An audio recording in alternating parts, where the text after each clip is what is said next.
Mereka bilang, properti itu aset, pasti naik, tapi tidak pernah ada yang bilang, bagaimana kalau proyeknya berhenti? Bagaimana kalau uangmu nyangkut? Hari ini, aku sadar, bukan semua yang disebut investasi itu benar-benar bertumbuh. Kadang, yang tumbuh hanya rasa kecewa dan pelajaran yang mahal. Mereka bilang, ini investasi. Mereka bilang ini cara cepat menuju kebebasan finansial. Tapi yang kini dirasakan, bukan untung.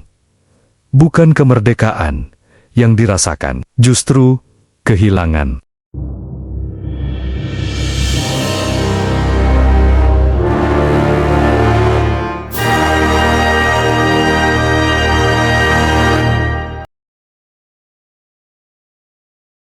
Aku masih ingat, iklan yang mampir di beranda medsos, rumah minimalis, lingkungan asri, dekat stasiun, katanya.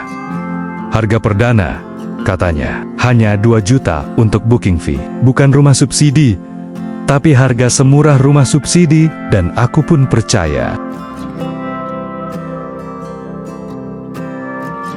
Faktanya, menurut rumah.com Property Index tahun 2023, 72% pembeli rumah tapak di Jabodetabek kelas bawah membeli karena iming-iming harga perdana dan lokasi strategis.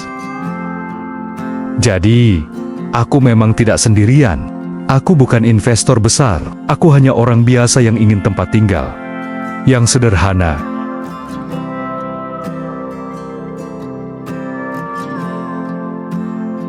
Tapi bulan berganti tahun. Rumah itu tak kunjung berdiri. Lahan yang dijanjikan berubah jadi padang ilalang. Menurut data BPS 2024, dari 100 proyek perumahan kelas menengah bawah, 28 diantaranya mengalami keterlambatan pembangunan lebih dari 12 bulan. Artinya, aku bukan hanya sendirian. Namun ternyata, proyek perumahan kayak ginian ini, ternyata tidak hanya satu, tapi banyak. Aku tanya ke kantor marketing. Jawabannya?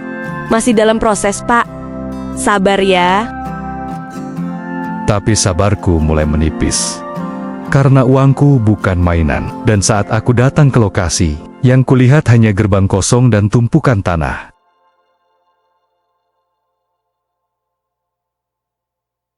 Awalnya aku pikir, aku salah pilih. Tapi ternyata, banyak yang seperti aku. Komnas HAM mencatat, lebih dari 2.000 aduan masyarakat pada 2023 terkait proyek properti mangkrak, 38% karena wan prestasi pengembang. Di forum online, aku membaca curhat senasib. Di media sosial, muncul video-video drone perumahan kosong. Ternyata, kami hanya angka di laporan, bukan manusia yang sedang menunggu harapan.